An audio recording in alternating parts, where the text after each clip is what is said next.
Hi, this is Clarissa Shepherd here, aka the Pilates Mommy, and today's topic is a little bit of a sticky one. When do you know it's time to ask for a raise, and how should you approach that?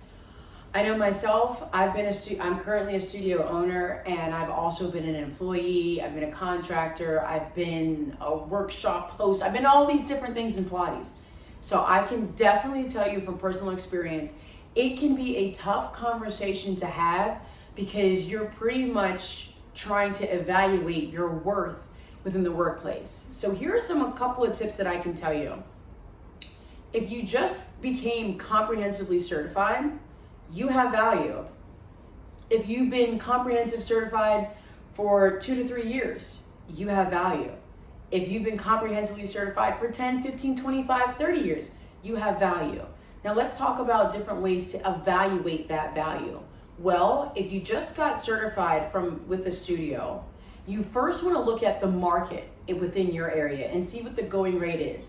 No, I'm not saying ask other instructors because that's personal business, but there are many places that you can go online, such as Google and Reddit, to kind of help you evaluate what a newly comprehensive Pilates instructor should be making.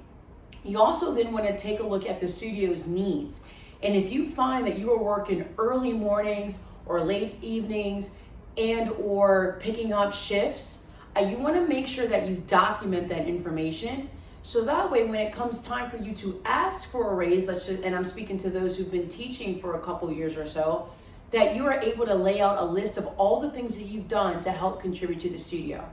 Now, yes, your classes may be full, and that's a wonderful, wonderful thing. But ask yourself, is it the time that you're teaching, or is it actually you?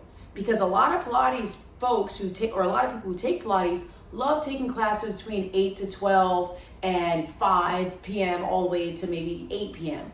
But are you able to really fill in those blocks? Like I'm talking like those 6 a.m., 7 a.m. blocks that can be sometimes tricky when the kids have to go to school. Are you able to bring in those people? Are you finding clients? Are you doing different grassroots and different community events? Do you have a good relationship with the studio manager? And that is a really vital relationship that you want to have when it comes time to asking for a raise. As a former general manager myself, I definitely was on the end of trying to advocate for certain instructors or not, right? I've done both. When it came time, when I heard that they were asking for a raise, the owner may ask me, well, what have they done? What are certain things? And I would be able to either go down a list of positive things and or negative things. So those are a couple of things that you want to keep in mind when asking for a raise is seeing, first off, how long you've been teaching, evaluate the marketplace in your area. Are you comprehensively certified? And what value do you bring to the studio? I hope that this helps answer some lingering questions that you may have had when it comes to asking for a raise, and best of luck to you. Take care.